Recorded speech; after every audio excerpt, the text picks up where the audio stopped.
kind of the rhetoric out of DC and the rhetoric out of Sacramento and how that really impacts an operator, because a lot of it is just misdirection. Yeah, it's pretty insane what's going on right now. Yeah. Are you a greedy oil company operator? I don't think I can be. I mean, it's been 5 years and we've shipped like 8 loads of oil. So I don't about 120 barrels a load. So I want to be, and then I want to give that money back to the community. Well, you're not going to be able to give it back because Elizabeth Warren's going to take it from your hands first. Right. In 10 more years, when I do generate a profit, it'll be too much. It's only been 5. Yes. It's Freaks. I ninja launched on you. We're live. I'm sitting down with Mike Umbro. Hello, everybody. You've probably heard clips from him on the show. We've showed many clips of yours on the show. I've seen a couple. Yeah, I've seen a couple. I was like, wow, that's cool. Well, I think you're cool, dude. And I'm very happy that you're here because I think, like I was saying, you're one of the few voices in the oil and gas space that isn't, I said something that was probably brash before we hit record, but you're not timid to call out the nonsense in the space, which is desperately needed right now. We live in a clown world. And as it pertains to oil and gas, particularly in the United States, the energy policy that has been thrust on your industry is nonsensical. And then on top of that, you have a bunch of unproductive hysterics who keep beating you down. That's a good. You said it. I like that. Yeah, I think we have to have a voice, and if we don't have a voice, those hysterical voices will get all the airwaves, and it's either them or the politicians, which kind of just go with the hysteria because they want to be elected. So it's just kind of their echo chamber. And we, I think for too long, the industry relies on this, oh, well, the big players, Exxon, Chevron, whoever, back 40 years ago when they tie all this nonsense to climate change, that they're hiding this from people. And we as independents can't expect those majors to correct this. And I don't think they ever can, because their environmental impact is whatever infinite times, mine will ever be as a local operator. So it's totally different. So I guess maybe we'll start there. Let's define for anybody out there who's listening is like, what the hell goes on in the oil and gas world? How would you define an independent operator versus like a super major? What is the dynamics across the industry in different players like? I think the majors just generally, they have national oil agreements with, Saudi or whoever. They're operating in national oil fields that are unfriendly to us. They might have typically upstream, midstream, downstream operations. So they're the full spectrum of operating, and they're massive corporations. For me, when I'm saying independence locally, I'd say an operator producing under 20,000 barrels a day of oil in California. And there's some in California, but there aren't many like there are in the Midwest and throughout the country. I mean, there's thousands and thousands of independents in that range that collectively don't have a voice. Why I wanted to bring you on particularly is because like you are a voice for, and again, trying to like get a perspective on the whole landscape. Like you're a voice for producers in California, particularly, right? And this is different than like voices in like, North Dakota or Texas. Yeah. Like, what's it like being an oil producer in the state of California? I think the best way to describe it is when I went to NAPE in Houston, the North American Petroleum Expo. I've been plenty of times, but it was back on this year, and everybody was calling me the last of the Mohicans because I've been posting things on LinkedIn. I'm like, well, I guess that we're a dying breed in California. I mean, that's the best way to put it. Sacramento is vocal about wanting to stop in-state production by 2040 or 2035. I mean, it's hard to keep track of all these like 15 and 20 and 30 year timelines and like mandates. Well, but that's been one of my things. When the 2030 actually might be like 2028 or 2029 is the year I have in my head when I'm going to go to Greta. And Greta, you said in 12 years, the world is going to be underwater and everybody's going to be dead. This hasn't happened. Like, do you have any introspection on that 12-year, right? That 12-year call that did not come to fruition. Yeah. And Greta will be like, oh, maybe then she'll start to understand business side of things. But that's kind of what it is, right? All these really, whatever the generation is now that's that young, these babies, they don't have any notion of how money flows, how energy flows, how any of it works. They're just on this little drumbeat that the planet's going to end. Yeah. It's sad. You're bad humans. You're bad. You shouldn't be doing things. Stop driving. Oh, they're gonna try to make sure that happens. Right. But in California specifically, what has the development of the demonization of the local oil industry been like over the last 2 decades? I think dating back to before I was in the industry, we passed the California Environmental Quality Act, CEQA, under then Governor Reagan. So that kind of sets the framework for California's environmental movement, which really started back in '69 when there was a blowout in Santa Barbara, and that spawned the first Earth Day. So it's all this kind of dates back, in California history. So California as an oil state is traditionally, a powerhouse before all these regulations. You've had, in World War II, they ramped up production 42% from 1941 to 1945 and powered the United States to victory. And you have fields like the Strategic Naval Petroleum Reserve, which is now Elk Hills. Mm-hmm. So you have this rich history. And at that time, California was producing 12% of the world's oil. So you've got a ton of resource. But over time, we've had, CEQA, and that's not necessarily a bad thing, but then Governor Schwarzenegger signed in AB 32, the Global Warming Solutions Act of 2006. And really since that late 90s, early 2000s time frame, California production has just been on a terminal decline. Just chipped away at.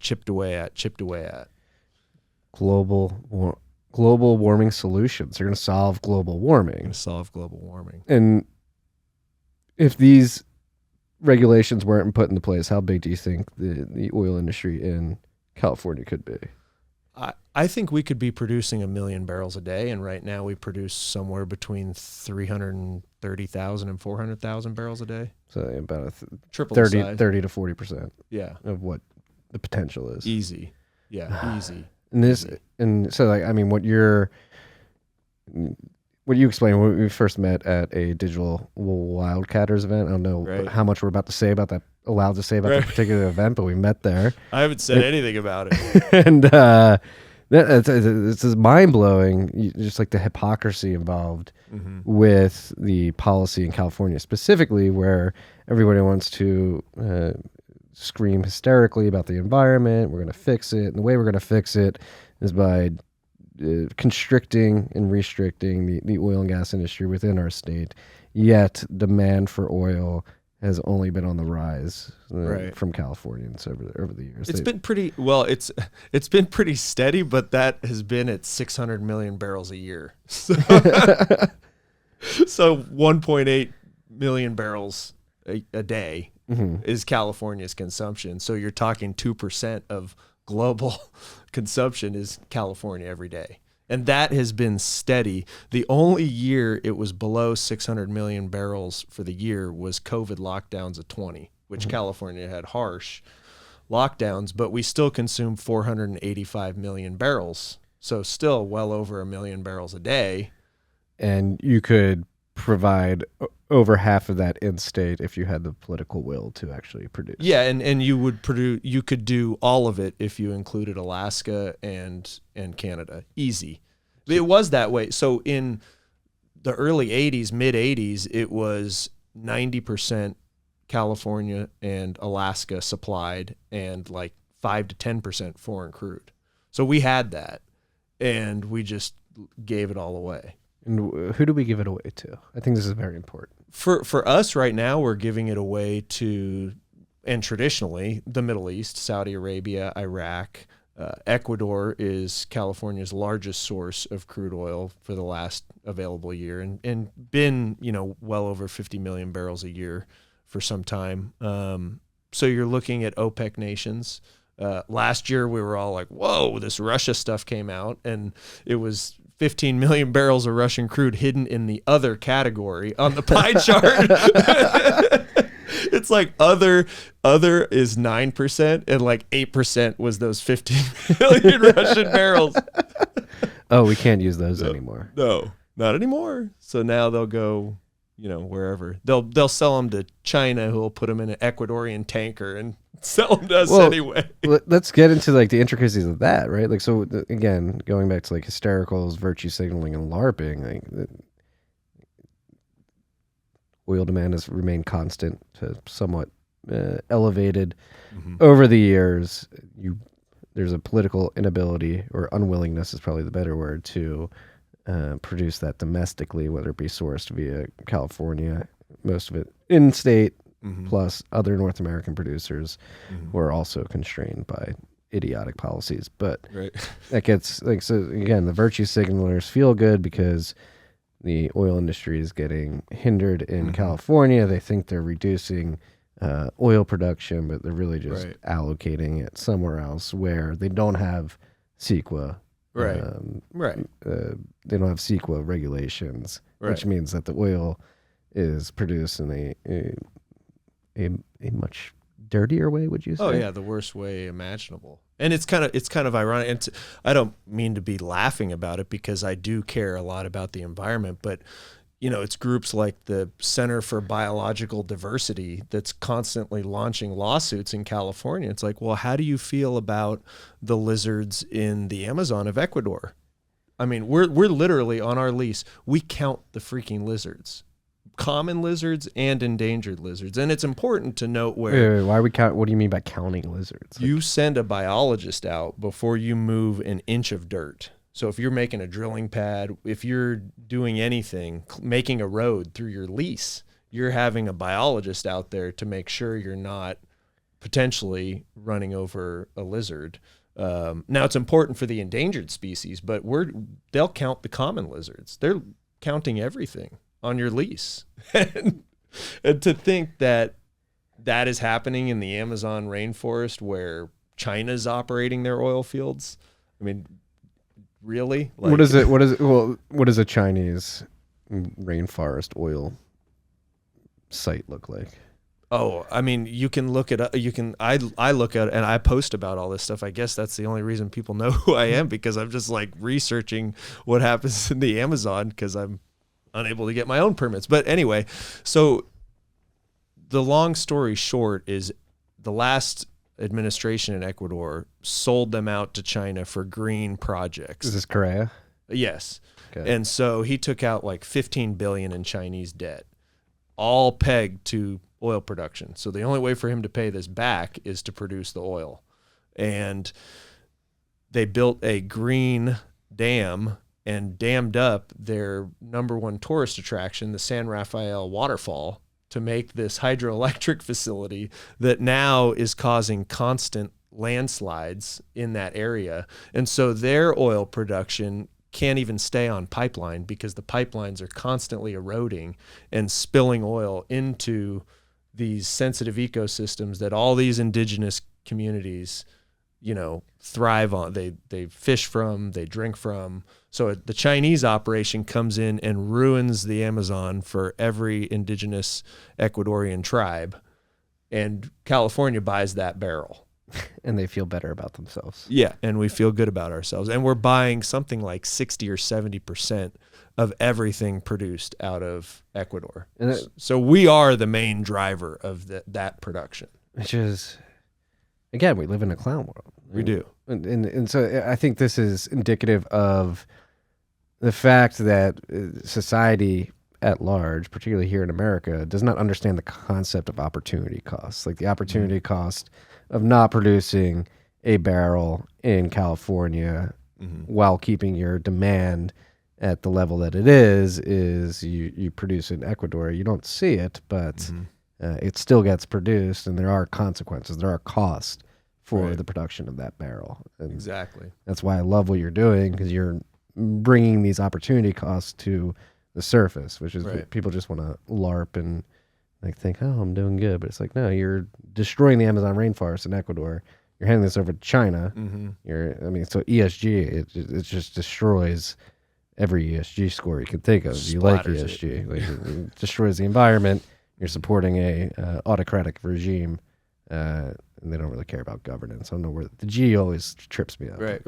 And this is how it plays to Texas and everybody else, because I'm finding I need to start relating this outside of just California, but Ecuador had like the top quantity of immigrants fleeing Ecuador coming through our southern border the last couple of years. They're one of the top destinations. So these people are being driven from their communities, and they're coming in with nothing, and it's very sad, but that impacts everybody at the border and wherever they go, and then are on our social dime and our tax dime, just because this is exacerbating costs. And they don't want to leave. These are indigenous people that have like avoided contact with civilization for millennia. Like we're literally driving them to our country needlessly. Yeah. Or supporting the Belt and Road Initiative. Right. Unintentionally. And I'm sure Kamala's been down there to check that out. She's probably like laughing. Yeah. She's probably at her cackle down there. Yeah. She's like, there's oil in the river. Yeah. Well, let's talk more about that supply chain. So what happens? They extract the oil from the ground in the rainforest. They dam up a dam, cut down trees, get the oil out, try to pipe it. If they can pipe it, what happens there? They get it to the coast, and then how does it get to the Pacific coast of California? Then it's tankers, and that's a whole nother can of nasty worms that Gavin Newsom does not want to talk about. They won't even mention tankers in Sacramento because why not? It runs counter to everything they talk about supporting disadvantaged communities. Everything they talk about environmental justice, everything they rally on for those communities and for those votes, it just they cannot talk about it because it blows. If the people of those communities understood the air they were breathing and why the air is so bad, they wouldn't be voting for Gavin Newsom. How do tankers play into this? Well, so the port of LA and Long Beach, you've got the number one single source of pollution in Southern California is that port. And so these tankers that are coming in, as well as the cargo ships, it's always engines on. I mean, these ships don't just kind of like come in, turn off, offload, and turn on and leave. I mean, these things are using big, massive boiler systems, diesel engines. These things are running auxiliary systems 24/7. So, not to mention in the warm months when these tankers are sitting on our coast, because it's basically floating tanker storage because you're bringing all this product in. When they're floating there, the atmosphere, the heat rises, the gases build up in the tanker. They got to open hatches. They just release whatever's, expanding in that tanker. Whatever. I mean, it's really sad. I mean, and there are health consequences in the LA area. There are, exactly. I mean, it's one of those things where if we want to look at true ESG in the environment, upstream oil and gas production, folks like me trying to operate in a field in Kern County and put our product on a pipe, the whole upstream industry accounts for 3.6% of California's emissions as a whole.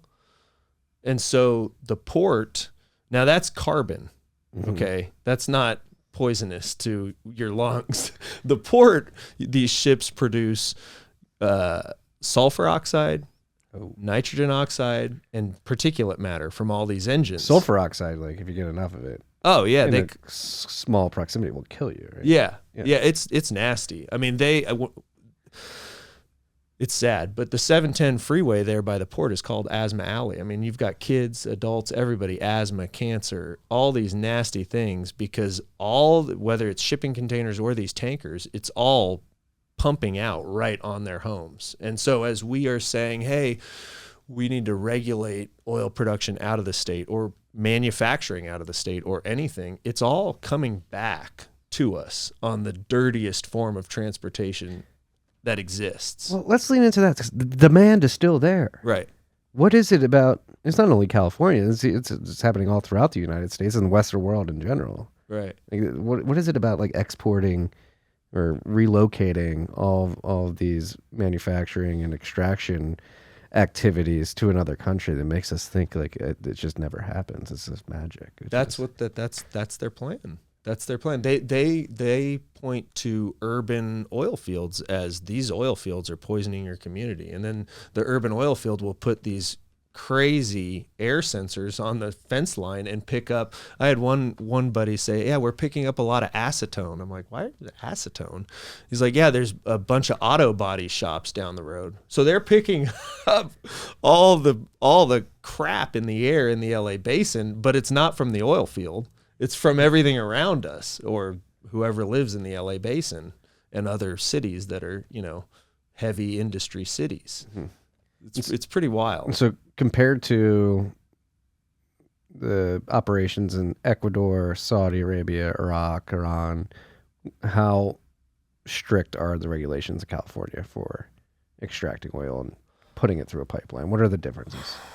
Well, like I said, from maybe an operator's experience is the best way to put it. We started in 2017. My partners and I bootstrapped everything. We took over a lease and just started cleaning it up. It had some violations from the past operator. So you start fixing up the lease, and we have a green field. So there's only 6 wells on it. It's basically going to be a brand new development. We're the only ones in California doing it right now. But you start, kind of addressing your day-to-day operations. Then you're going to have your biologist come out. If you want to drill a well, you're going to have your biologist come out in the spring and the late summer, depending on what species they're trying to monitor. So they're going to look for anything endangered. So for us, it's a kit fox, a burrowing owl, and a blunt-nosed leopard lizard. Those are the 3 animals. So we're making sure we're not disrupting that habitat. Then for us, as you're looking at the ability to get permits to inject produced water or to inject water for steam, for thermal EOR, which is popular in California because it's a heavy crude. So you have steam injection for thermal enhanced oil recovery. But anyway, you're looking at all that. You're doing water studies. You're sending that to the water board. You're making sure that you're not fouling any of the water table. We've been permitting these things for 3 years and still haven't gotten approvals. We have a percolation pond for our produced water that's already built, that we've done all the studies on. It's already there, and they won't give us the discharge order. So to do it in California, you have to be willing to spend at least 5 years of your startup phase not making any money and just surveying everything and making sure you have all your T's crossed, everything ready to go to meet CEQA and meet that standard. So it's everything: air, water, animals, everything. Why would you do this? Well, because like for California, for our lease in particular, we have 560 acres and we've got 60 million barrels in place. So you have very concentrated reserves and a nice prize to go after. So once you are permitted, our plan is to develop and have 6,000 barrels a day of production in this one asset. Oil prices getting close to above 100. People calling for 200, 250. That's a nice little. Yeah, it's huge. Nice little rip there. It's huge. Yeah, and so back to like, what does a million barrels a day in California look like to the community? Kern County, we receive $200 million a year in property taxes to Kern County at this level. Mm-hmm. So if you're producing 3 times, 4 times, and you're talking 600 million, 800 million a year to a community that needs it. And how big is Kern County? Gosh, Kern County's... The Bakersfield is now like 300,000 people. Kern County is probably 500,000 people. But Kern County is, I think, the biggest county in the state. Kern County is a huge portion of the Central Valley. So you go all the way, west from the hills, kind of bordering San Luis Obispo and Paso Robles, all the way kind of to the Sierra Nevada. So you got the whole valley. That's what I was going to say. When you said biggest county, I thought you meant population. When you're talking land mass. Yeah, it's huge. Yeah, okay. Yeah. And it's so Kern County produces 70% of the oil in the state and like 70% of the renewables too. So it's both. And it's still in the crosshairs for oil and gas. Are you making any headway in state, do you think? Because like California is like somewhat of a laughing stock for anybody who understands like energy policy. It's like New York and California are, hilariously enough, like the coastal elite states are getting shit on because like California, you guys have all this energy. You're not only making it hard for people to drill and deliver oil, decommissioning nuclear power plants that are perfectly fine, still importing oil, and yet still having brownouts, blackouts. New York similarly banned fracking. In the state. Gasoline now. $7 gas, $8 gas in San Francisco. It's like part of me looking in, I'm like, I just want to shake people. Like, how do you not realize like there's a pretty straightforward order of operations that has led to your trials and tribulations here, and yet you have a political unwillingness to reverse course. Yeah, and I'm really optimistic as an operator, so it's kind of all whacked out, right? Are we making progress? Yes, only because we've been at it for 4 years. Only because we've been doing it, and it's kind of feels that way. That we hear Jen Psaki come up and say, "Oh, it's not our fault." Well, yeah, it is. I mean, we're working with the water board, and the water board ultimately passes one of our permits to the EPA, which is a federal agency. So yeah, it's not this cookie cutter solution. So, that's why I'm optimistic, because I think this whole mindset is going to get voted out. I think they're clinging to this green movement as you see how much money has been pumped into the sector over the past few years. So they have to prop it up while maybe they unwind their positions. I don't know. They're going to cling on to it, and it's not going to work. And that's why I'm optimistic. Well, how bad is the idea, the Green New Deal, in this transition? I think it's a joke. Where does it fail? Like for California, this is, and I don't hate to bring it up, but I'm not coming at it like California is this, terrible place, but it's when these programs aren't managed by a good fiduciary, they just go to shit. And so for us, we've had cap and trade and low carbon fuel standard, which account for 45 cents a gallon at the pump. So consumers are paying $0.50 just for our Green New Deal right now. And where those monies are supposed to go to projects that address global warming or whatever they want to talk about. And so they have these scoping plans that come out every 4 or 5 years and talk about, okay, where do we want to go next? And then you can look back at the budget and see where they spent the money. And they've spent $8 billion of our cap and trade on a high-speed rail that they sold to the public as going from San Diego to the Bay at like $20 billion. And that's how it got passed. And has ground even been broken? Ground has been broken, but now they're connecting Bakersfield, California to Merced, which nobody does that, for 20 or 30 billion. That's how much that little piece of crap segment's going to cost. And the whole thing is now going to be 100 billion. And so the reason I tell, my Texas buddies, you got to pay attention to this, is because we're the largest, that project is the largest infrastructure project in the country right now. So federal dollars go to that, your money goes to that, and DC's modeling all these policies off of California cap and trade. So $100 billion on a rail to nowhere? On a rail to nowhere. That you can get, who doesn't fly Southwest from San Diego to San Francisco? It's like a 55-minute flight. There's no rail fast enough to get me there, even with the TSA pre-check. And, it probably take you all day to get there because they're going to stop all day. So it's just asinine. Yeah, it's just, the projects are terrible. Clown world. It is. Clown world. Well, I learned that from you. You were the first person I heard say clown word when we met in November. It's true. I like it. I've been using it. I put the little clown emoji sometimes. Yeah, it's effective. It's effective. Well, that's what talking about taking back the narrative. I think we need to make fun of just how idiotic these people are. Right. And again, I truly do believe it's unproductive hysterics. And the most important hysterics gets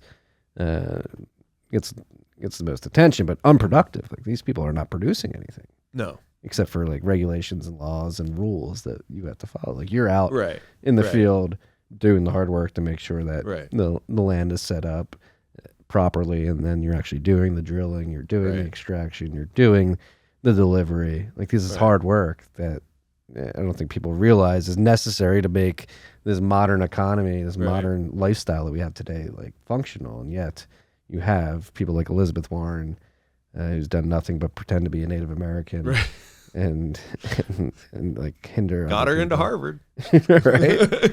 and then like people who want to like protest and do all this stuff to feel good, but then they don't do anything on the back end. They're still filling up their tanks. They're still reaping the benefits of oil and gas that's extracted in a much dirtier way. Right. And their spouses are making money selling, bidding out the work to construction companies or whoever, Nancy Pelosi's husband and, Dianne Feinstein and all these people, dinosaur politicians that have been in office forever, are just bidding out the work to their buddies. And that's how it works. I mean, we're seeing it with the Hunter Biden deal. I mean, he's out there working for a gas company. Hey, that's Russian disinformation.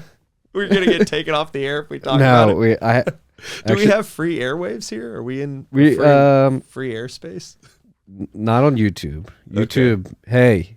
We're not talking about We're being good here. I could not post an episode on YouTube yesterday because I definitely would have got kicked off. We talked about injections. Oh, I don't want to get kicked off of YouTube. Hey, it's going to go viral. You don't know. It's going viral already. There's people... Right? Yeah. There's people tweeting at President Biden right now, like, you got to watch this. Mike Umbro's got the energy policy for you. The framework. I'm working on that. What's it looking like? Buy local. That's like that. It. That's one of your hashtags. I do it all the time. Yeah, and I think that's the message for the.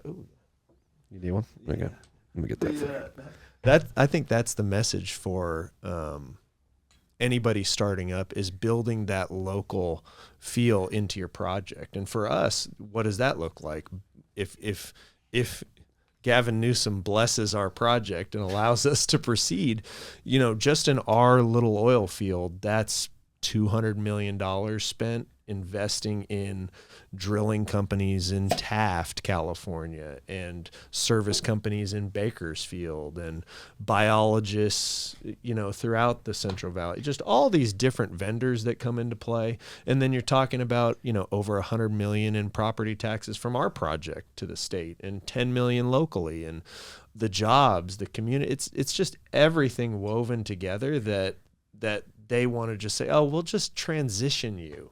You'll just learn another trade or whatever. You're going to learn to code. It's like, dude, I just went to school for something, and now you're telling me I can't do that? It's just, it's crazy. Well, that's the one thing that Alex Epstein has really driven home to me, is like this whole, what we're going to do with the fossil fuel industry is transition them to green energy jobs. Right. And there's not as many, and they don't pay as much. No. The average worker in California oil fields makes $125,000 a year, and they can be a felon, and they can have no diploma, no high school degree. They can just come off the street or out of prison and make $125,000 a year. And over 50% of the workforce is black and brown. So tell me how that doesn't align with environmental justice.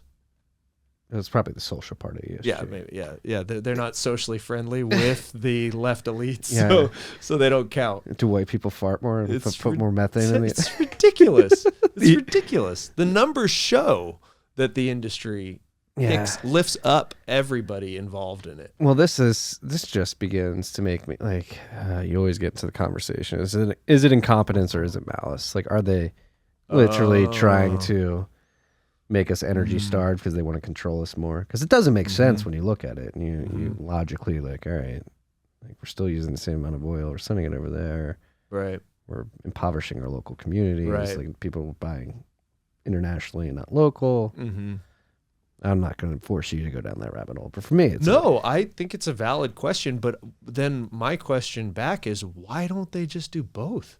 Why doesn't someone that believes so strongly about the environment say, look, as part of the solution, we need to make our own stuff, whether it's oil or whether it's a car or whatever. We need to make it. Computer chips. Yeah, computer chips that we're not going to be able to get soon or whatever. How are we going to build all these cars without any of these semiconductors. I mean, how are we going to Is there enough lithium? That's the other thing. Hey, Pete Buttigieg. Yeah. You don't need to pay for gas. Just go buy a Tesla. Mm-hmm.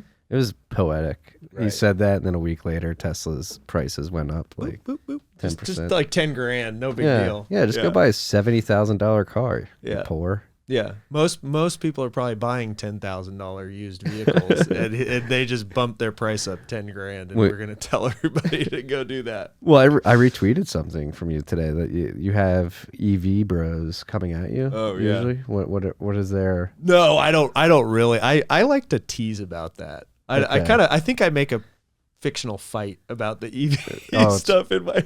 No, but I love to drive by the charging stations and like they're empty. And it just goes to show the people buying Teslas are, I hate to break it to the politicians, are not the disadvantaged communities. No. I don't even, think there's one. I mean, it's not happening. No, you should see the houses that have Teslas in the driveway here in Austin, Texas. So they're nice houses. They're very nice houses. Yeah. And then they got like the Ford Bronco in the garage, yes. and they got the Yukon in the other garage, and the Tesla, something that you drive locally, to your office, for your other buddies that bought Teslas, and they're like, oh man, I bought a Tesla. Okay, cool. It's a cool car. It's a cool car. It's not solving any climate crisis. It's cheap though, right? It's cheap material. I don't like driving. Yeah, it's very cheap material. Yeah. I told this story actually a couple of weeks ago. I was in Whole Foods parking lot with my wife and my child. Luckily, I had my child tight in my arms, but witnessed a Toyota Prius and a Tesla opposite sides of the lane, not seeing each other back up, ran into each other. Toyota Prius looked fine. Tesla crumbled. Yeah, crumbled. Not high quality materials you're making there. No. I have a buddy that he's a car guy, and he said all the high end stuff, and that's the first thing he said when he got one, because he got one to try it out, which is what a lot of wealthy people do. Mm-hmm. And that's what's driving a lot of the sales. And he's like, it's cheap material. It's not that nice. And I just didn't like that you can't just cruise. Like when you take your foot off the gas, it just stops. Oh, really? There's no cruise. It's like a golf cart? There's no cruising. It's a golf cart. There's no cruise. I could never drive one. I drove it, and I'm like, I can never do this. The second I try to coast into a red light, it just dies. And now you got to push on the gas to get up. I've never driven one. I would never. It's not a fun drive for me. I like the feel of the engine under the metal there. Yeah. But and then are they environmentally friendly?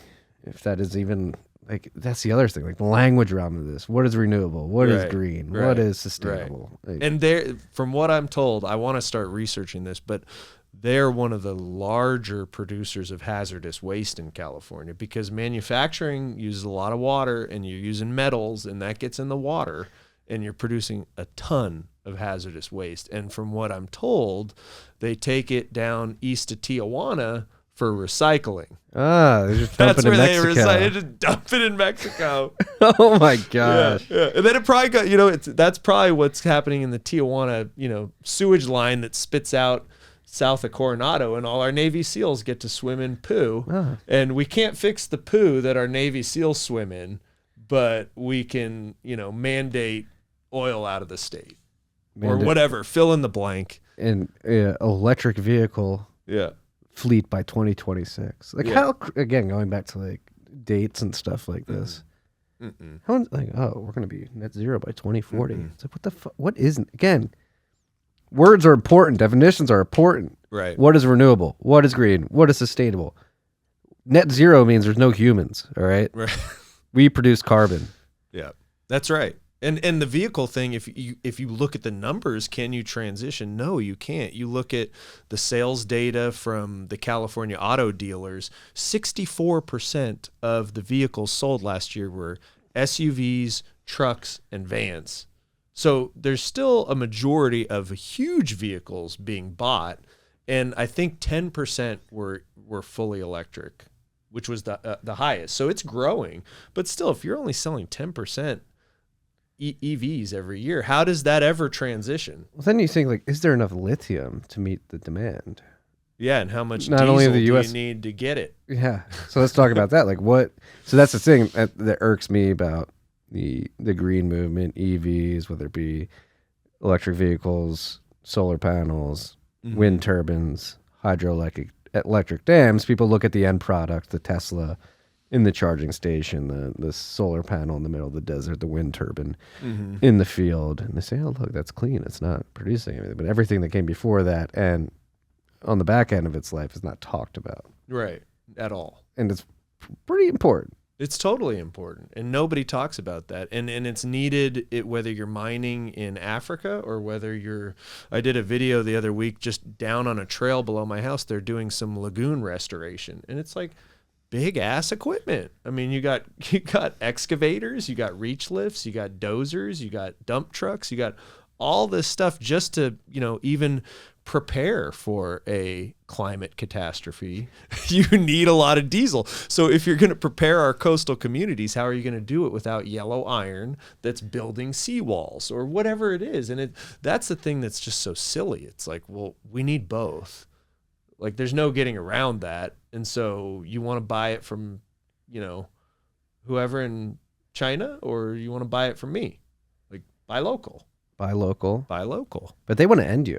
They want to end me. They really do. They want to end me. Yeah. I think they want to end all of us. They do. I think they're Malthusians. They do. They know that there's some young blood coming up ready to get ours, and they're not going to live forever. So no, they're not. That's the other thing. You're so old. Just go die. Yeah. Peacefully in your sleep. Of your own in accord. Your sleep. Yeah. But it's like, honestly, like we have this golden opportunity here to... We have so much. Look, we're streaming on the internet. We got lights here. We got mics. We've come so far. And I feel like we're just being held back by a bunch of people, again, who are unproductive, never really done anything right in the real world in their whole lives. Yeah. And don't need to be doing this. They can get what they want, and we can get what we want. I think that's the most frustrating part, is we can all get ours if you just let us. They want the adrenochrome, dude. The what? That's some... Is that a whole other deal? That's a whole nother. Okay. It's children's blood. Okay. Car, I'm sorry. I see you shaking gnarly. your head over there. That's gnarly stuff on the radio. I'm sorry, dude. I like that you're saying. Maybe we'll be on Sirius one day, Car. Yeah. No, but it's... Yeah. What is the solution? You're thinking of a new energy policy. What do we need to do? Buy local is one part. I think we need the politicians to level with the public. I think that has to be a part of it, and I don't know that they're going to do that. So I think it falls apart first. I think it's like we get to some crazy number, $10 gasoline, 12, maybe 15, I don't know. But I think the policy has to say, hey, this zero stuff is not achievable. I mean, we can't even get a guy to... No, it's not achievable. It doesn't even make sense. It doesn't make sense either. I guess I'm playing the game too much then. I'm playing along with it too much. See, this is where Bitcoiners come in. We just say... End it. Yeah. We've been playing this game for like over a decade now, where people are like, you're dumb, you're stupid. It's like, you know what? No. What you're doing makes no fucking sense. Right. And that's the beauty of Bitcoin. It's giving people...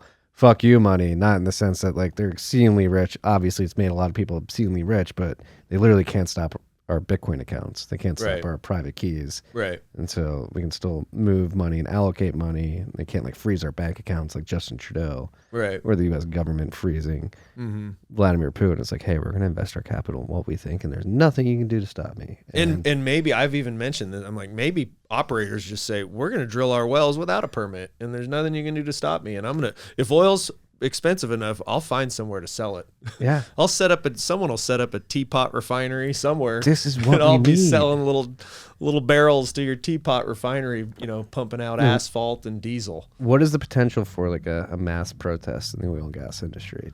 Like that's what I feel like. That's the thing that's surprised me. I don't want to say it's pissed me off, but it's like, oh my gosh, like you guys, oil and gas, you're supposed to be like oil man, big, strong. Right. Yeah. Wrapping the chain around the rig and absolutely. And everybody's like, oh, we're gonna sell an ESG certified premium natural gas to market, like a 5%.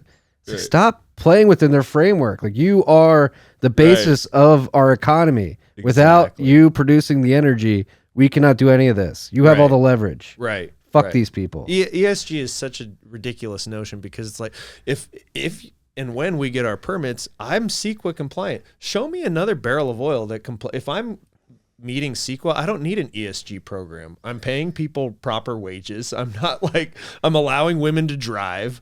I'm not. Why would you do that? I'm not flaring gas. I'm not doing anything that all the countries that we get this product from are doing. I don't need another program on top of that. It's garbage. It's added cost. It's added compliance. It is.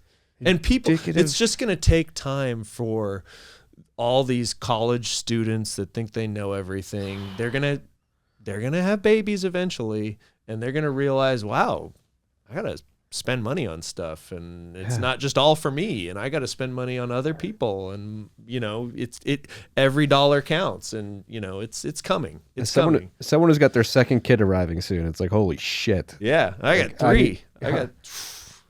It's crazy. What's the difference between 1 and 2?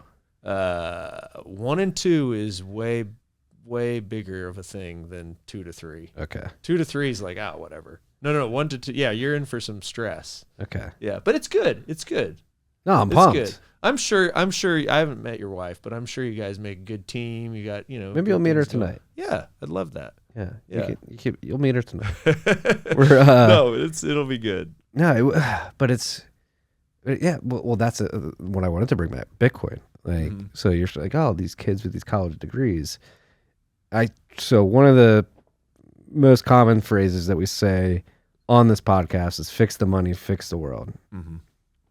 Like we've already described how fucked up the energy industry is, and the energy policy in America is particularly. But I think it's a derivative of fucked up monetary policy, where, and so is the college student with a degree that they want to go do something with it, they can't, and they want to virtue signal about it. Like, that does not exist if you have cheap money. If you have money ex nihilo, if you're just able to go to the government and say, I want a loan to go to college for $200,000, they print money, here, pay me back. Like, that doesn't happen. Like, people actually have to learn the cost of things. They don't just get handed things. In the energy industry too, subsidies.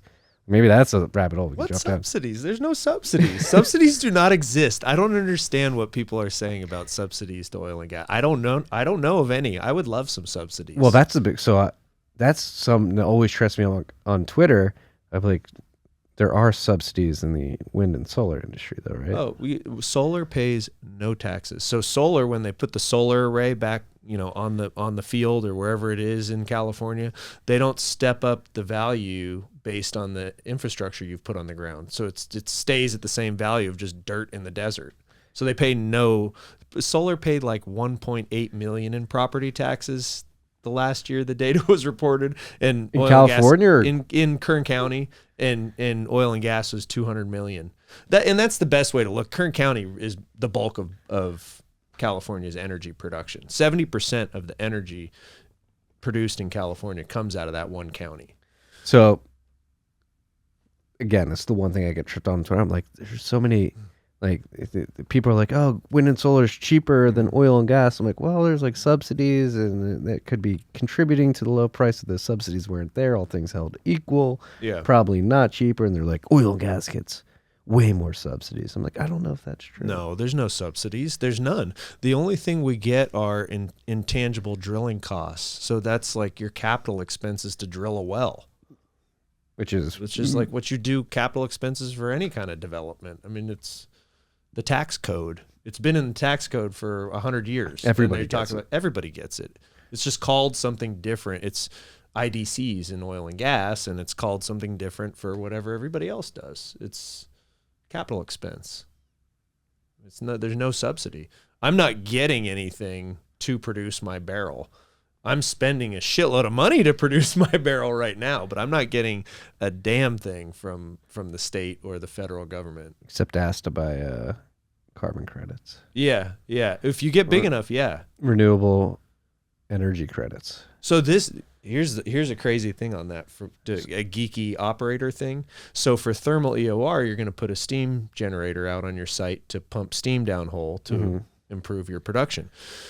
So the minute you put a steam generator out there, your carbon intensity goes up. And I said, well, when we have, boatloads of environmental consultants, I asked, the air guy or whoever the right guy was, I said, well, what if I'm capturing the flue gas from my steam generator and pumping that downhole and I'm emitting nothing? Doesn't matter. It's a steam generator. I'm like, so wait, they don't count it. They don't look at the details. You don't actually track the carbon. They get nothing. And the carbon intensity OpG model comes from Stanford. It's a model from Stanford. Great. Cool. Models. A model from a laboratory. And one of their big funders is Saudi Aramco. Go figure. They're funding California's carbon intensity scores. Saudi Aramco. There's no conflict of interest or perverse incentives there. It's such a shit show. Clown world. Clown world is Clown right. world. We need to get away from models, freaks. There's the models. That was like one thing. People are obsessed with models. I'm like, fucking throw out the models. Mm-hmm. Are models good at all? Maybe. Maybe, like if you're trying to like project cash flow and like benchmark yourself year on year as you're like growing your company, that might be the extent of the benefit of a model. When it comes to like global warming, the spread of a virus, any of it. Like for us, production. Our CEO, Jim, is 37 years Chevron EOR, Enhanced Oil Recovery, steam guru, probably the world's foremost expert on steam. I'm like, so what's our production going to be? Like, gives us the forecast. I'm like, oh, nice. How, and he even says, it's like, well, we're going to know what the geology is on the last well we drill in the field. And we're going to know what the production is when we hit peak production. That's when we're going to know. You know when you know. You know when you know. The model's just a little guideline. What is it? It's Schrodinger's production. Like it is there or it isn't. You don't know until it's realized. Like, exactly. The whole goddamn model industry is another product of this fiat scam that we're living in. So he's an honest modeler, because it's like when you ask him questions, like, I don't know. This is what the model shows, but that doesn't mean shit. But people base their whole their companies, their lives, stop looking at the models, freaks.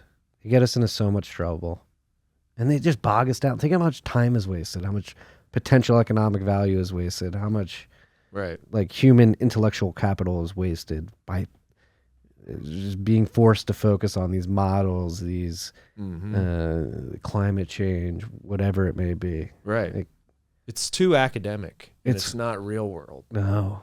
Again, too much cheap money for these stupid degrees to make models, dude. It's true. I mean, I've done some degrees at some expensive universities, but I haven't gone in thinking that my mind is going to somehow be like $400,000 smarter. I've done it more for the personal experience and knowing that the value of that degree is tied to how I maximize it through the relationships, not what someone's teaching me. The experience, like partying at college and college was partying. Mm-hmm. I did undergrad at Pepperdine, which is like beach volleyball. On the coast. Yeah, life was good at 18 to 21 for Mike. My mom wanted me to go to Pepperdine. Actually. Oh, it was Brad. I was like, Mom, you don't want me to go to Pepperdine. My mom saved a message from the answering machine that I called like my first week of orientation, talking about how hot all the babes were. She's like, has this saved. I'm like, oh man, please don't play this tape. Mike's Mrs. Umbro, if you're out there, please send the tapes to TFTC. Mail it in. Yeah, but then I went back. So I went back, I studied energy business at University of Tulsa, and that was a really good degree for me because I had a finance background, and there were, engineers, geologists, and all these other folks. Now, can't speak for them because it was not a super technical degree, but it was more kind of energy business. And I did learn a lot there. And there they taught what's called stabilization wedges on climate. And you'll find this on I think OU does this. And a couple other, so it's like they take these chunks of emissions in certain sectors and they're like, okay, we need to take out a wedge, not zero, but we need to like take out a wedge of carbon out of the atmosphere. How do we do that? And it's way less driven towards this zero concept and much more practical. Eliminating flare via Bitcoin mining or something like that. Exactly. But like flare is not even that big of a problem, is it? In California, there's none. Yeah. But they report none. There are flares, which I don't know how they report none, but you see them sometimes. Maybe they buy carbon credits and probably it doesn't exist. Yeah, exactly. Carbon credits. Oxys, that's Oxys game right there. The Occidental. Credits. Yeah. What? Yeah. Again, just leading people down dumb paths where they're wasting capital. What is the carbon credit game, and how does it waste intellectual and financial capital? It's really silly. It's very complicated, and I don't even fully understand. And that's what pisses me off, because it's very complicated, which creates a barrier to entry for people like yourself. Not saying that you don't know how to operate it, but smaller players breaking in. Yeah, it's essentially a compliance cost that creates a moat for bigger players. Yeah, allow them to profit more. Like again, government intervention, like picking winners and losers essentially at the end of the day. Who has the capital can hire the people to figure out how to play this complicated game. And for me, I'm like, okay, I don't work at Oxy. People in the industry that do work there couldn't say this, but from my perspective, Oxy was a California company. They spun off all their assets into CRC, loaded them with debt. CRC went through a bankruptcy, and Oxy's out in the Permian. They buy Anadarko. They're a great operator out there, but I don't give a shit about their carbon credits. Why don't you go abandon all your idle wells that you left behind in California to improve these negative talking points that the industry gets hit with?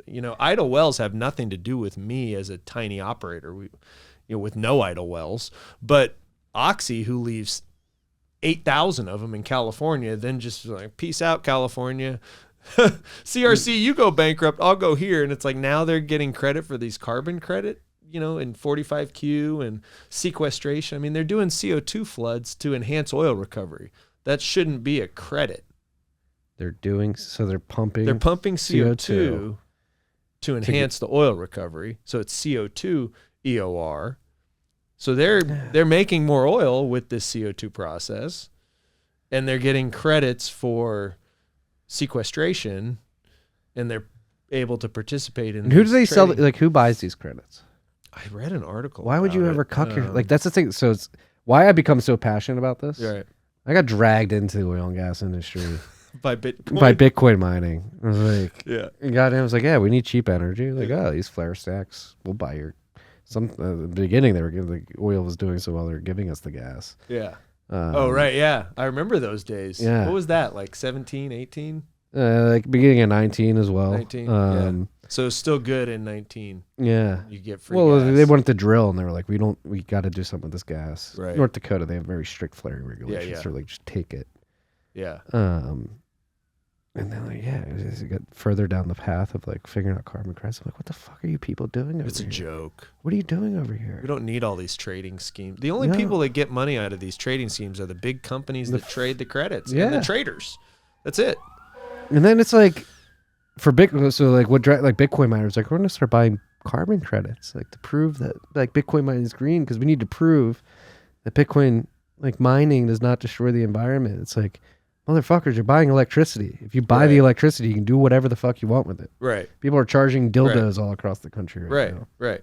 Or I'm a Catholic. I don't think you should masturbate, but you're not going to see me go in and say, no, you can't charge your dildo. Okay. Right. If you're buying the electricity, that's one way to put it. Yes. It's moral relativism. Right, like that's you want to drive that point home. Exactly. You got to make it relatable to people with their dildos that they're trying to charge. You sick. Stop masturbating, freaks. Oh man.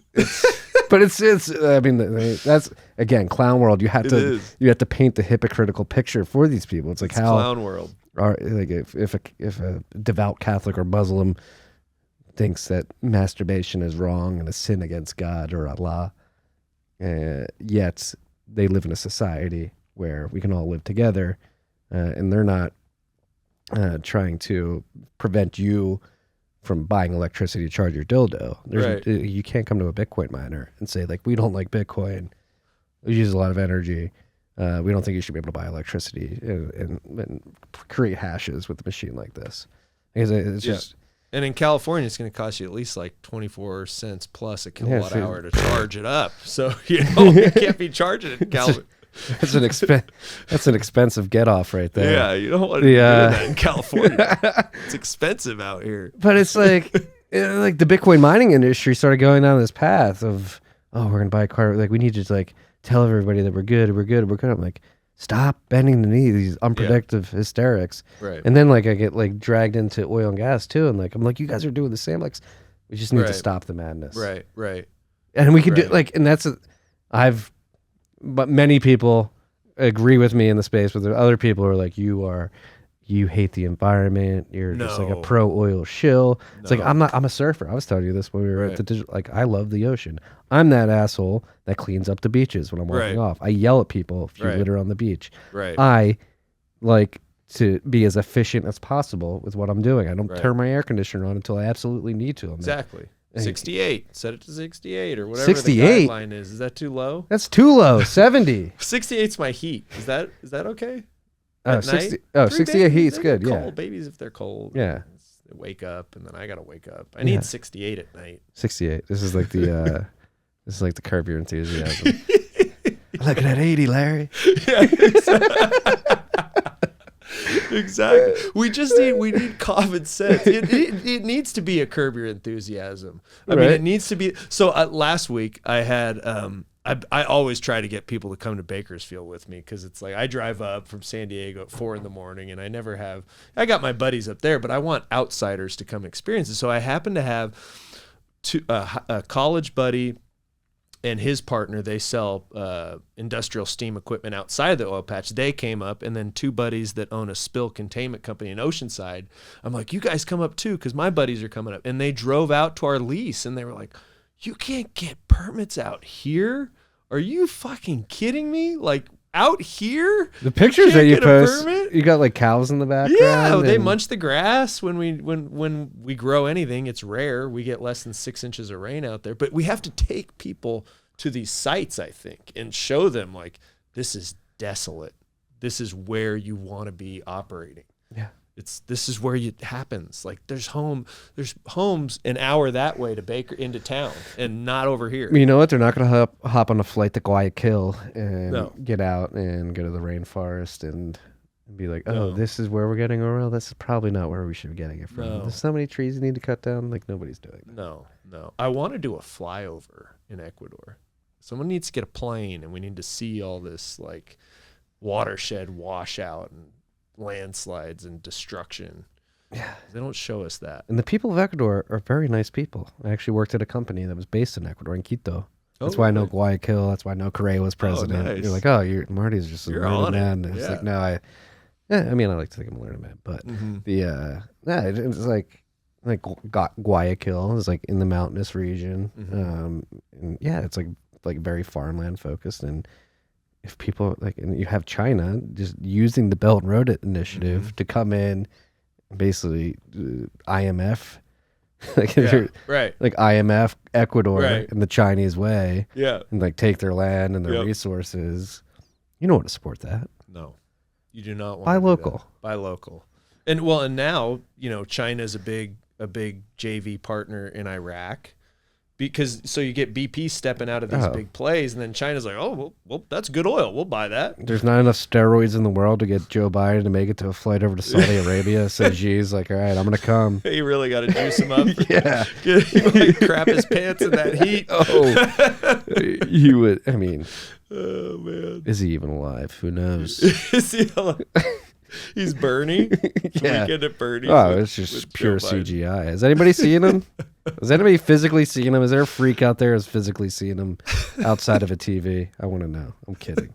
But seriously, you have Xi going over to Saudi Arabia. It's like, hey. Well, and they're doing deals over there. Yeah. So what happens if China says, you know what, Saudi, Iraq, Ecuador, we don't want to sell any of that crude to California if we got in a dispute.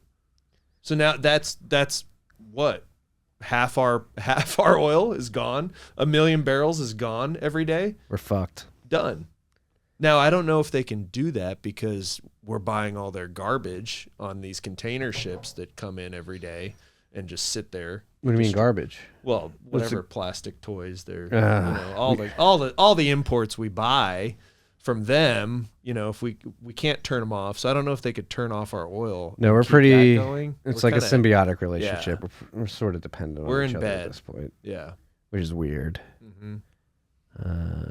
Again, virtue signaling, land of the free, but we like to buy ourselves from people who have internment camps. And It's kind of like the United States and China had a baby, and her name's Greta. She's like the mix of it. Like that, the whole generation, like they're all screwed. Like they're in this marriage that's going to happen forever. Well, they're all very, very confused. Yeah. At the very least. Yeah. Like again, I think it all goes back to the money. Being completely disconnected from reality. Yeah. Where we live in a clown world where it's like nothing makes sense anymore. No. Well, I think we can make sense of things, but like people speaking from a policy perspective or in the mainstream, like they don't simply make any sense. So you mentioned in the beginning, but like the permitting stuff. Mm-hmm. There's 9,000 permits out there that aren't being used. You're not using them. Yeah. Like why? Like so, people take that line from Jen Psaki and Joe Biden. They're like, "Oh, you guys have 9,000 permits that you're not using." Like, why is that an idiotic statement to the layman out there? And there's so many reasons. I mean, if you're like EOG's always permitting ahead on federal land. I mean, you're permitting ahead on these projects, and then what is permitting? I guess we'll start there. So permitting. Generally is, saying, hey, we're going to put a drilling pad here. So for us, we're permitting that site and the construction of that site. And then you're getting a permit. And for us, it's filing a notice of intent to drill, an NOI to drill. And then your state agency is saying, okay, here's your permit. You have your permit. We operate on private land, so nothing federal. I don't know much about how the federal permitting process goes, but the people in Wyoming do. I can tell you that. Yeah, I mean, I'd imagine they're permitting ahead. They're looking at their acreage position. They're saying, hey, we'd like to drill this many wells. This is where we're going to permit these things. And whether or not they drill them that year, I mean, they might not even get to some of these permits for a few years, but they're just permitting ahead of the project. Just in case. So I could see how she could inflate that number and be like, well, there's 9,000 of these things. And it's like, well, it's like the drilled but uncompleted, the ducks. They were kind of still working off uncompleted inventory from I think it's 14, 15 and the market craps, and you got all these ducks. Well, I think it's important to also highlight like the uncertainty that comes with these permits. Like just because you have 9,000 permits doesn't mean you have 9,000 potential wells producing oil that is able to get to market or is even there. Yeah, exactly. It's like back to, we're going to know the geology on the last well we drill. Well, what if you permit 10 wells and the first one you drill is like, oh man, there ain't shit here. So maybe all those 10 go away, but they're still on the books, or to Jen Psaki or who, an outsider looking at the permits, but it doesn't mean they're viable wells or projects. No. And there's so many nuances to oil and that's the frustrating part when you see these politicians talk about it. It's like there's so much nuance to this. Every state, like Texas has the Railroad Commission, which is elected. We have CalGEM, which was renamed when Newsom came in. The guy got fired and Newsom puts his guy in and says, don't permit anything. So we start our project before all this. And so it varies so wildly from state to state how all this is set up. Yeah, you have different flaring regulations. North Dakota, Colorado, stricter than most. California, probably the strictest. Probably the strictest, which is like, well, so wouldn't you want to produce more from the tightest rate? What's the point?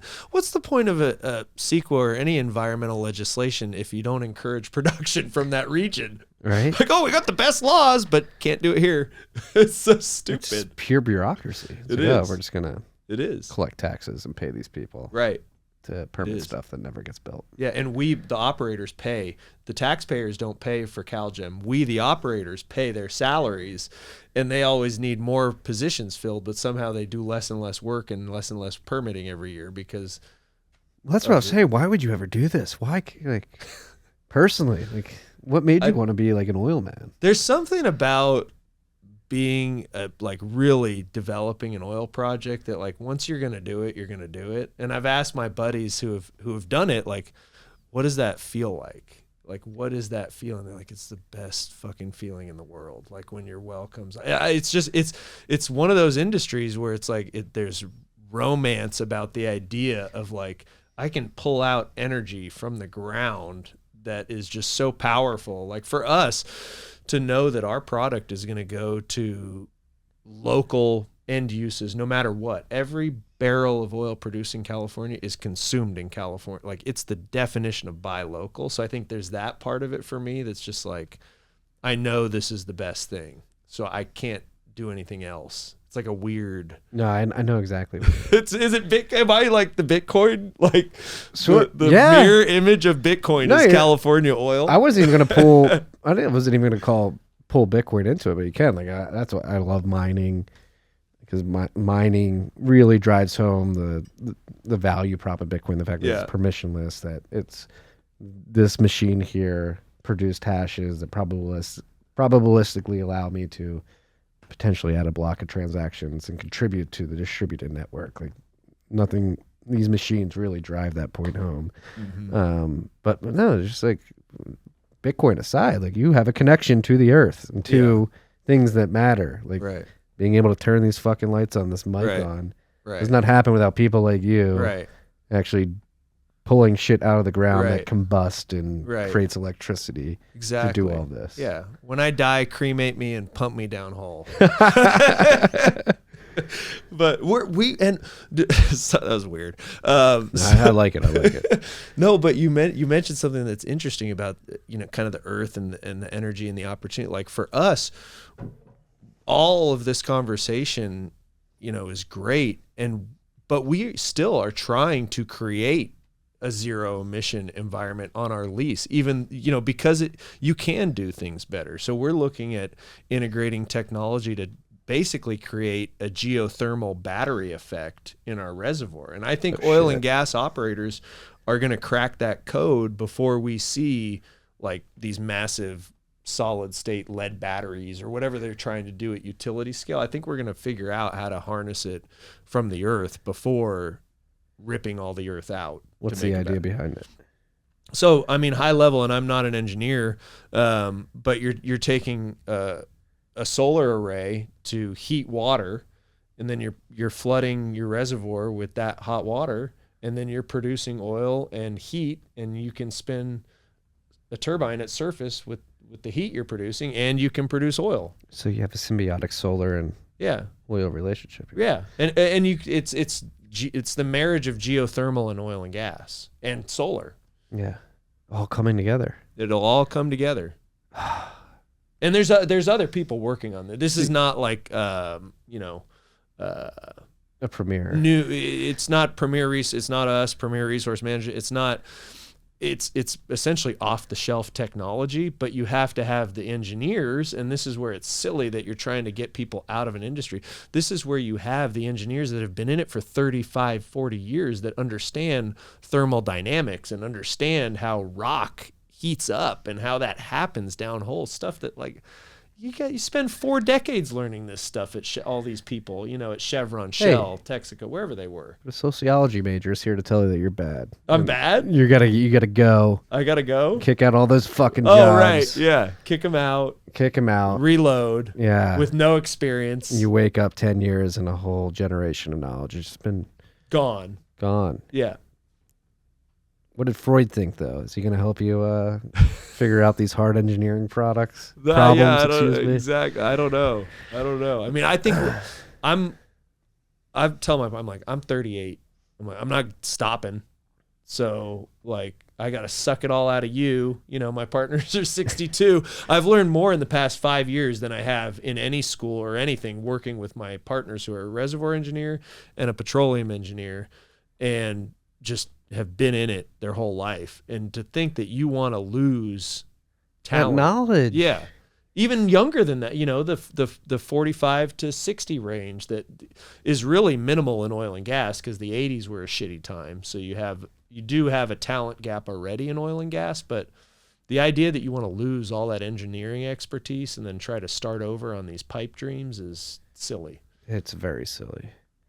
And all this, what gets lost in all this too, and again, people think I'm just some anti-wind, solar, renewable guy, because I will shit on the front end and the back end of those supply chains, just because I want people to recognize the trade-offs and the intricacies of it. But there is, like, last week we had a big event here in the Bitcoin Commons, and we had people like Texas does seem to make a lot of sense for wind and solar in West Texas, where it does make sense, and there is a mix, but it's like the mix, you can't just go all wind, all solar everywhere, which is what this Green New Deal movement seems to think is possible. Right. And if the climate's changing, how do we know where it's going to be windy in 20 years? Yeah.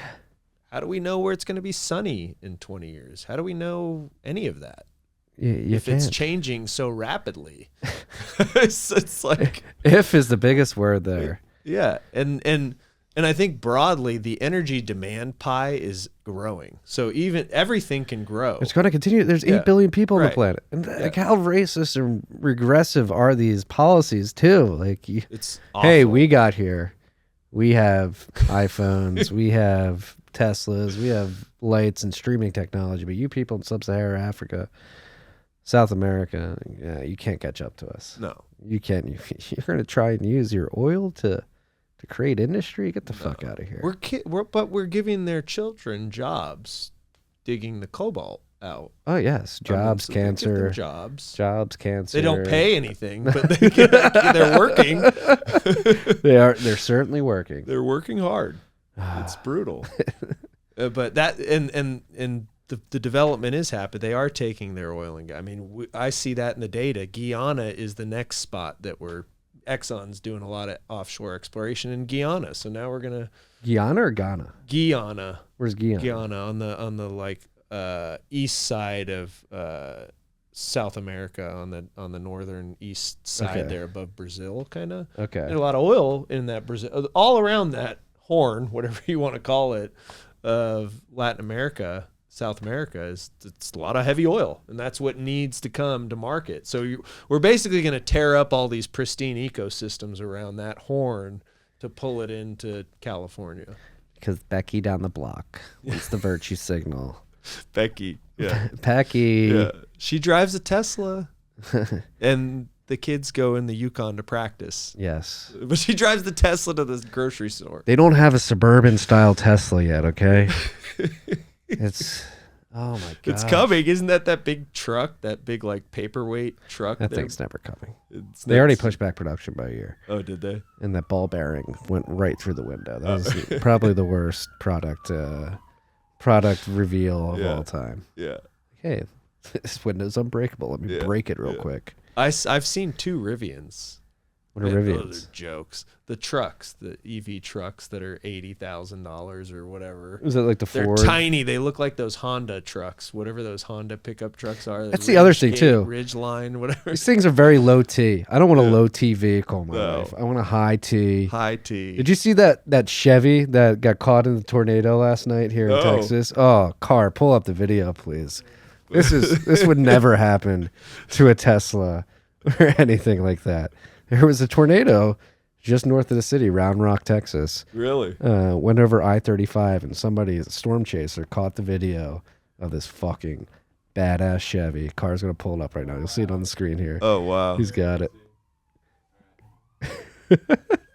This is like Chevy. I know people were, I don't think anybody died. I think people were injured. And you never want anybody to get injured, but like Chevy needs to make this a commercial. Go full screen if you can.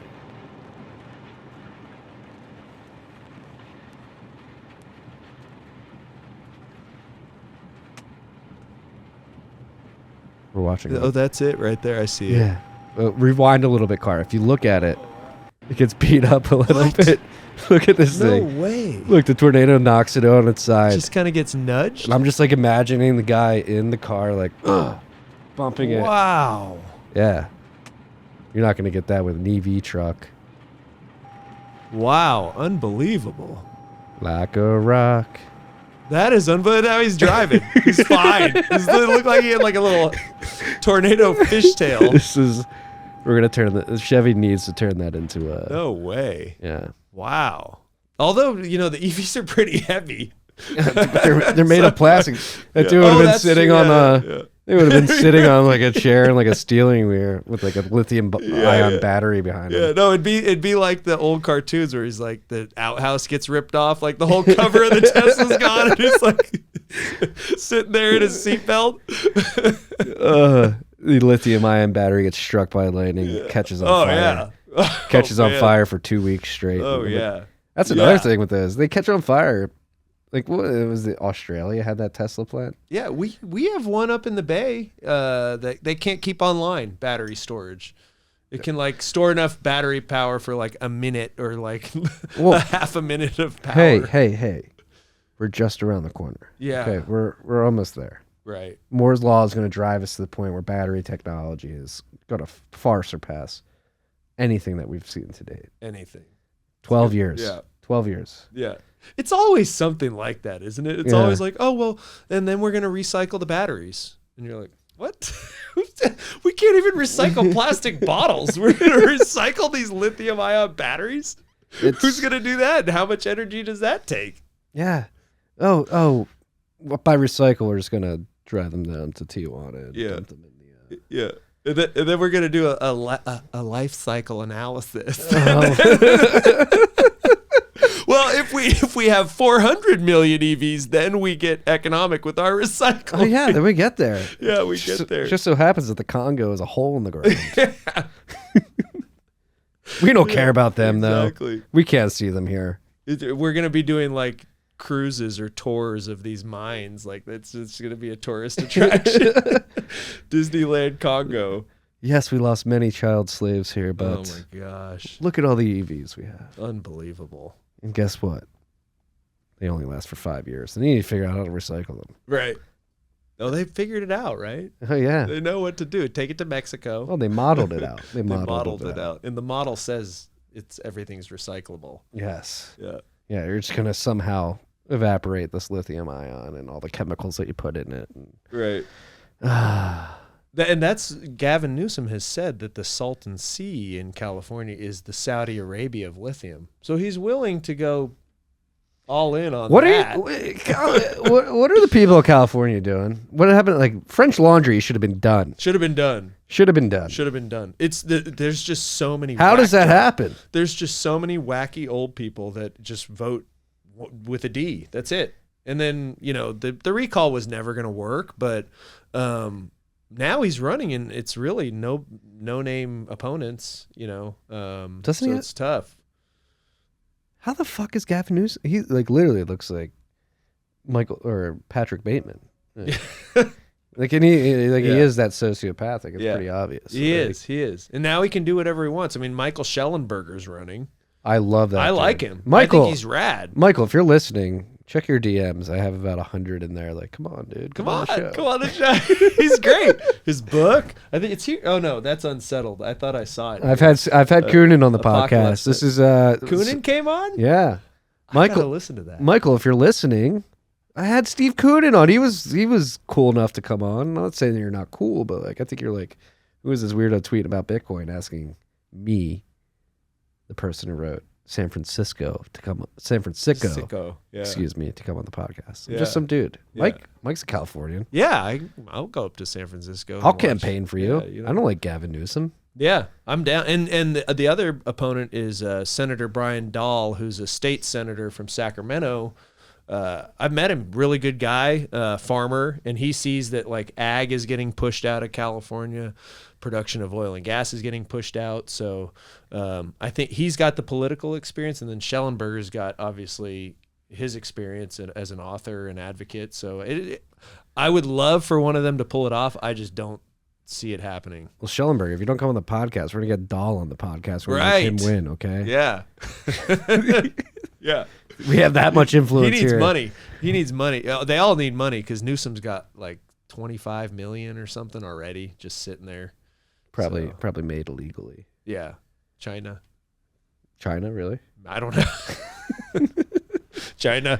Just say China. Just say China. Just say China for everything. Yeah. Exactly. We've got plenty of time. I thought we're like not even 2 hours into this yet. We're just let's go. What do you want to talk about? I mean, French Laundry. You guys should have kicked him out right away. Yeah, but should have been gone.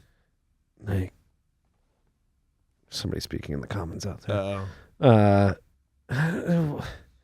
Can we embolden the oil and gas industry to come out of this like on your knees posture? I think I think what has to happen is. Am I crazy? Am I a pipe dreamer? No. I'm gonna go to Empower next week. I'm gonna be like, you're all pussies.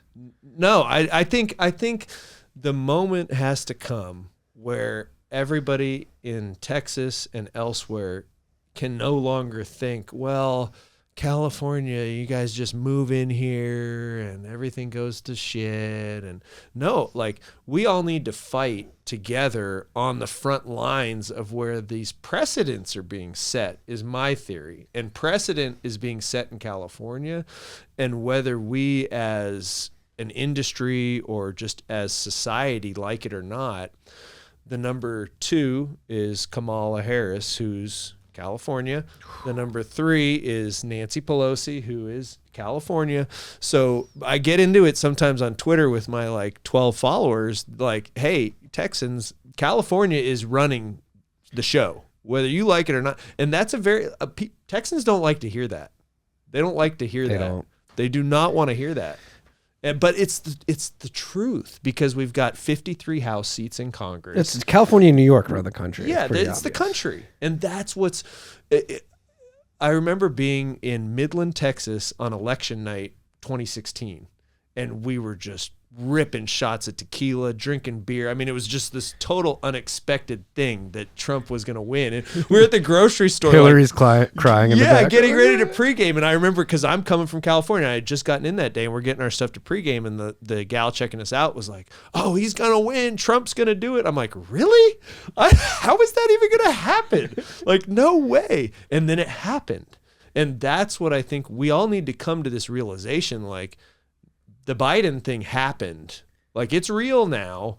And all the bad stuff that we thought was coming happened this first year. And if we don't realize that California crazy policies are now DC's policies, we're going to wake up in 3 years and who knows what's going to go by. There's going to be deaths. Yeah, no doubt. The energy policy is going to lead to deaths. It's already happened here in Texas. Yep. I mean, that was just like failed grid policy, overproduction of unreliable renewables, gas lines froze up, nuclear sensors failed. Beautiful shit show.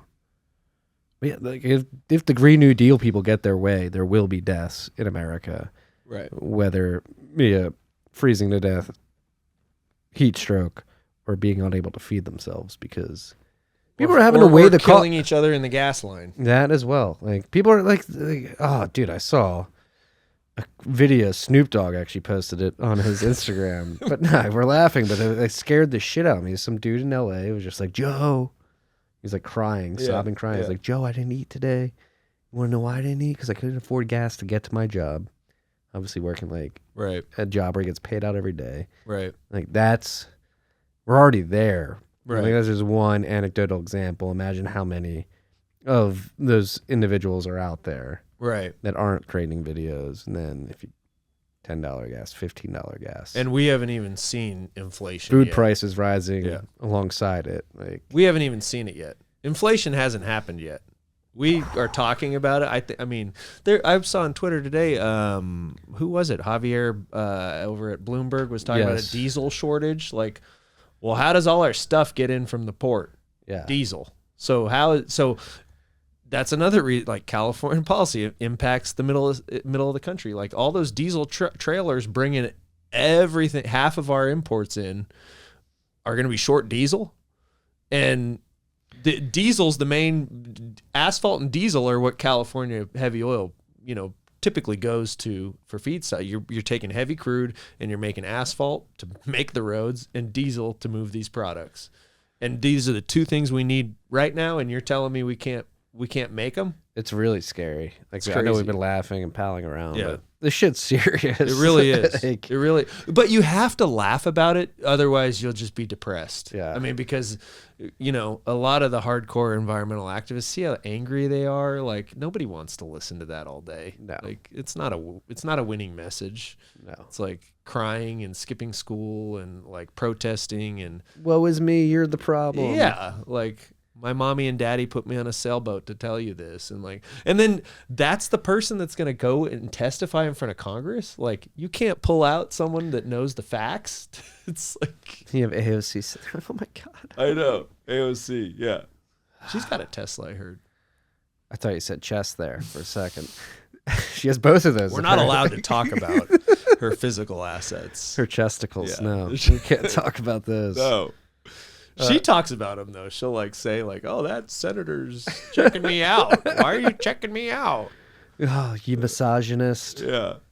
I think we're turning into a pro oil and gas misogynist podcast. Okay? No, I think it's buy local. It's all this agree. stuff is tied together. It really is. I mean, it's really this. So that's the other frustrating part where you have to laugh is the solutions are very They're right here. simple. They're right in front of us. Yeah, you don't need like credits and trading schemes, and you don't need any of it. No. You don't need any of it. That's been one of the beautiful things of moving to Austin, Texas, is the plethora of ranchers that live around here. Mm-hmm. Buy your local beef. Shout out Right. KNC Cattle Ranch here. Nice. They supplied the beefsteak last Friday after the Bitcoin takeover. We had beef that was raised less than 10 miles away from where we're sitting right now. And I bet it was the best It tasting was beef you could buy. Fucking incredible. Yeah. You know how far that traveled? You know what the CO2 Right. footprint on that was? As minimal as it could be. Exactly.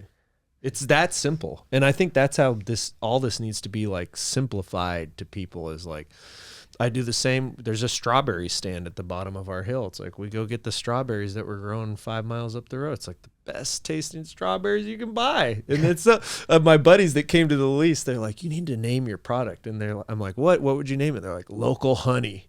Local honey. So now I'm going to be selling barrels of local honey. Oh, Yeah. See it's stupid things like that would get people like, oh, you're Yeah. selling local honey. It's Yeah. a positive connotation. People like honey. Put a little bee on it. Can't say local sludge. Yeah, yeah.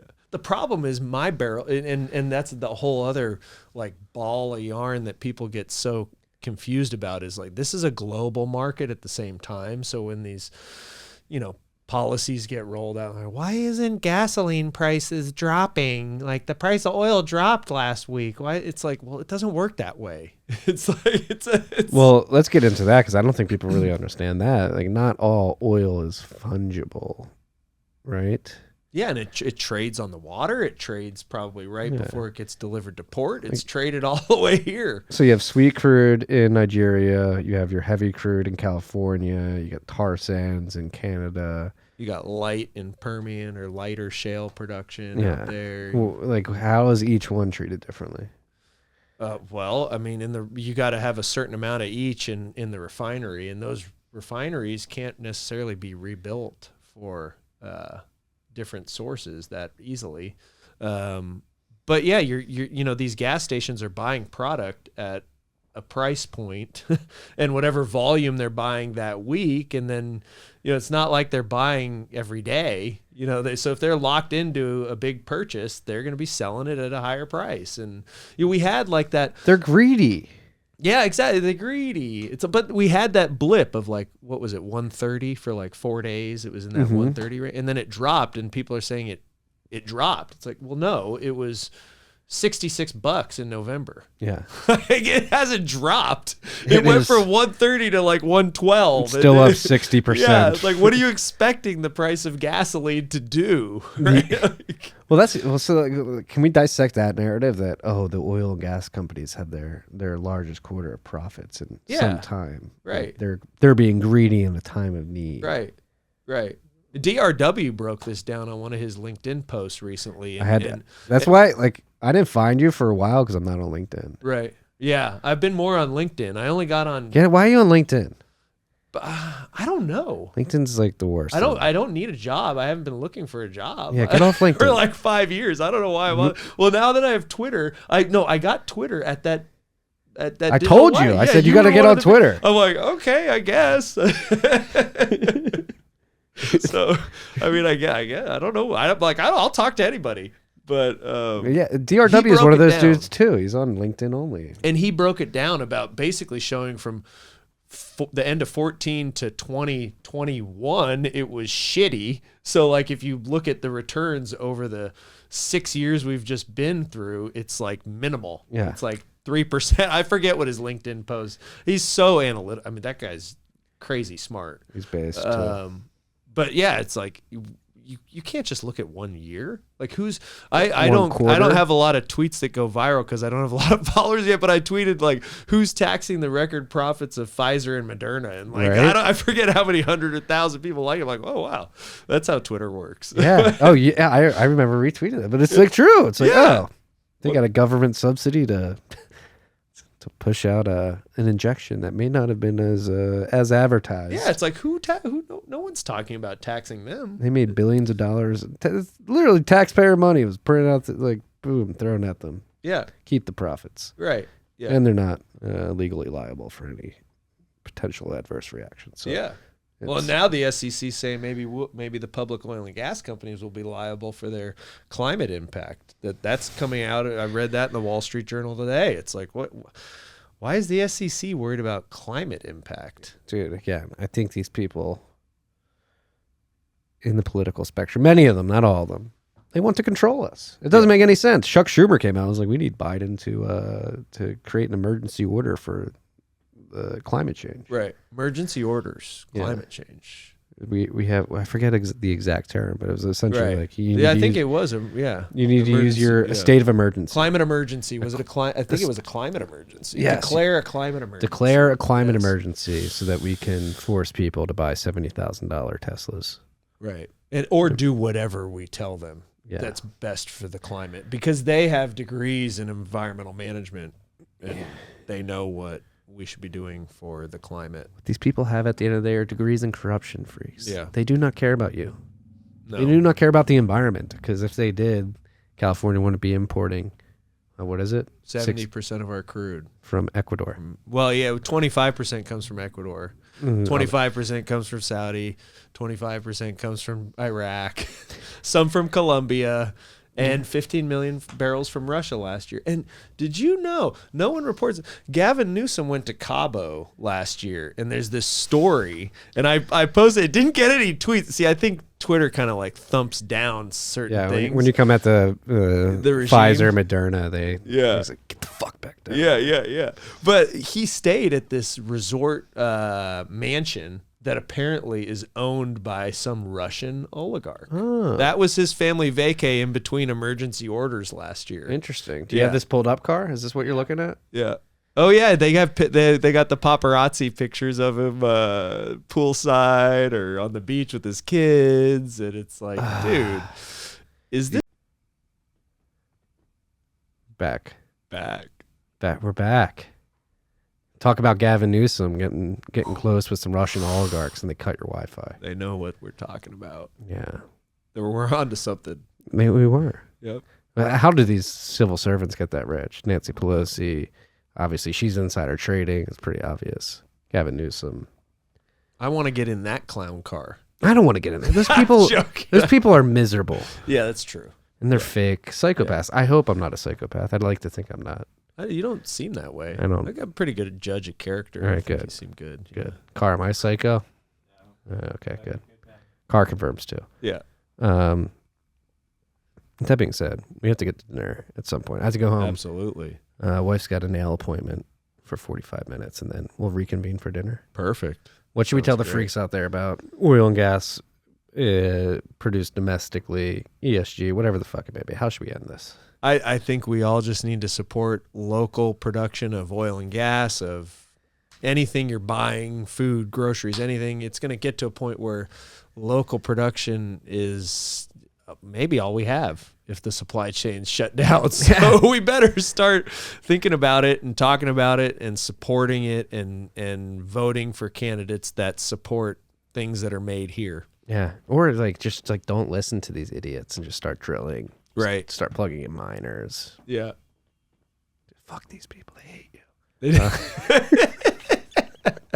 The whisper, it's more powerful. It is. Whisper. It is. Very serious. Peace of love, freaks. Yeah.